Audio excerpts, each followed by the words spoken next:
Welcome students. हम अध्ययन कर रहे हैं जल।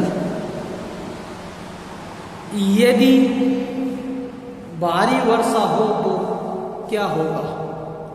जैसा कि आप सभी जानते हैं कि जब वर्षा होती है, यदि वर्षा भारी होती है, भारी का अर्थ यह है कि बहुत ज़्यादा वर्षा होती है, लगातार वर्षा होती है, जो मिट्टी है उसकी जल धारण क्षमता कम हो जाती है, बाढ़ जैसी स्थिति आ जाती है, जिससे क्या होता है, जिससे जन एवं धन की क्या होती है, हानि होती है। तो आज इसके बारे में अध्ययन कर रहे हैं। यदि भारी वर्षा हो तो क्या होगा। वर्षा का समय, अवधि, मात्रा विभिन्न स्थानों पर भिन्न भिन्न होता है। जैसा कि हम राजस्थान की बात करें, किसकी बात करें, राजस्थान की बात करें, तो जो राजस्थान है इसके अंदर से एक अरावली पर्वत श्रृंखला गुजरती है, जिसके कारण राजस्थान के दो भाग हो जाते हैं। राजस्थान दो भागों में विभाजित हो जाता है। एक तो उत्तरी पश्चिमी क्षेत्र बन जाता है, जिस क्षेत्र में हम आते हैं, और एक क्षेत्र बन जाता है दक्षिण पूर्वी क्षेत्र बन जाता है। जैसे कोटा, बूंदी, बारां, झालावाड़ और उदयपुर संभाग है, चित्तौड़गढ़ है, राजसमंद है, डूंगरपुर है, बांसवाड़ा है, जो भरतपुर है, धौलपुर है, सवाई माधोपुर है, करौली है, ये जिले आते हैं।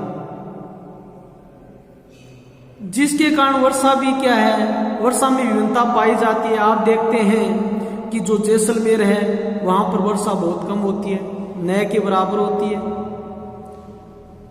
हमारे चूरू में भी वर्षा कम होती है। जबकि आप बात करते हैं उदयपुर संभाग की और कोटा संभाग की, वहां पर नदियां भी बहुत ज्यादा हैं, वहां पर वर्षा अधिक होती है। तो विभिन्न स्थानों पर क्या है, वर्षा का समय भी, अवधि, हमारे इस क्षेत्र में जैसे वर्षा जून के अंत में और जुलाई अगस्त में वर्षा होती है, और उसके बाद क्या है, वर्षा बहुत ही कम होती है, न के बराबर होती है। जिसके कारण क्या है, अकाल है, सूखा है जैसी स्थिति आ जाती है। संसार के कुछ भागों में पूरे वर्ष वर्षा होती रहती है, जबकि ऐसे स्थान भी हैं जहां पर वर्षा कुछ दिनों के लिए होती है। हमारे देश में अधिकांश वर्षा मानसून के मौसम में होती है। विशेषतः गर्मी के गर्म दिनों के बाद वर्षा में राहत प्रदान करती है, परंतु अत्यधिक वर्षा से बहुत सी समस्याएं उत्पन्न हो सकती हैं। क्या हो सकती हैं? बहुत सी समस्याएं उत्पन्न हो सकती हैं।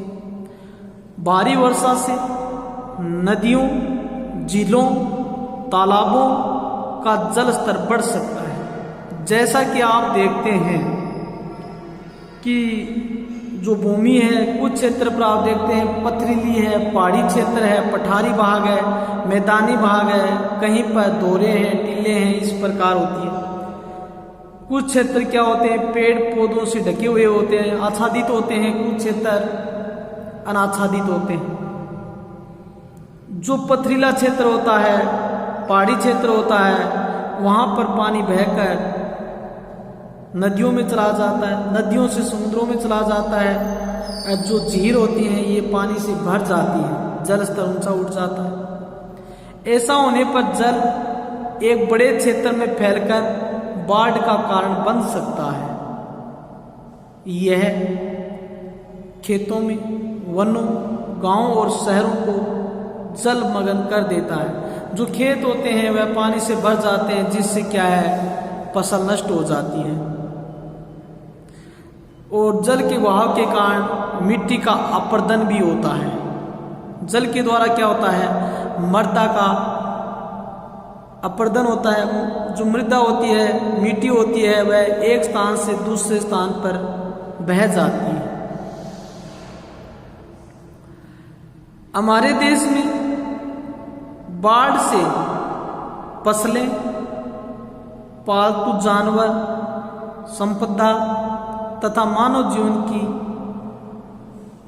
अपार क्षति होती है। कहने का अर्थ यह है कि इस क्षेत्र में यदि जल भर जाता है तो जो अनाज के जो गोदाम होते हैं उसमें भी पानी भर जाता है, जो अनाज होता है वह खराब हो जाता है, जो फसल हैं वह भी क्या हो जाती हैं, खराब हो जाती है, नष्ट हो जाती है, जिससे क्या है बड़ी समस्या आ जाती है। यदि काफी समय तक वर्षा न हो तो क्या होगा? यदि नियमित समय पर जब वर्षा नहीं होती है या काफी समय से वर्षा नहीं हो रही है तो क्या होगा? तो सूखा या अकाल पड़ जाता है, जिससे क्या है पशुओं के लिए चारा है, जो आहार होता है उनकी कमी हो जाती है। अब मनुष्य के लिए भी जो अन्न होता है, अनाज होता है, उसकी कमी हो जाती है।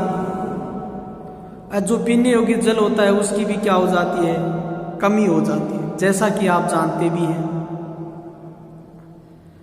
काफी समय तक वर्षा न होने के कारण वाष्प एवं वाष्पो उत्सर्जन द्वारा मृदा से लगातार जल की क्षति या हानि होती रहती है। यदि वर्षा नहीं होगी तो टेम्परेचर में वृद्धि होगी, जिससे क्या है भूमि के अंदर का जो जल स्तर है, जो जल है मृदा में, वह वाष्पित हो जाएगा और वर्षा नहीं होगी तो उसकी पूर्ति नहीं होगी, क्योंकि यह वर्षा द्वारा वापस नहीं लाया जा सकता, क्योंकि वर्षा हो ही नहीं रही है। इसलिए मृदा सूख जाती है। उस क्षेत्र के तालाबों और कुओं में जल का स्तर भी गिर जाता है। जो भूमि जल स्तर होता है वह नीचा चला जाता है, या जो कुएं होते हैं ये सूख जाते हैं। उनमें कुछ तो सूख भी जाते हैं और भूमि जल की कमी हो जाती है, इससे सूखा पड़ सकता है।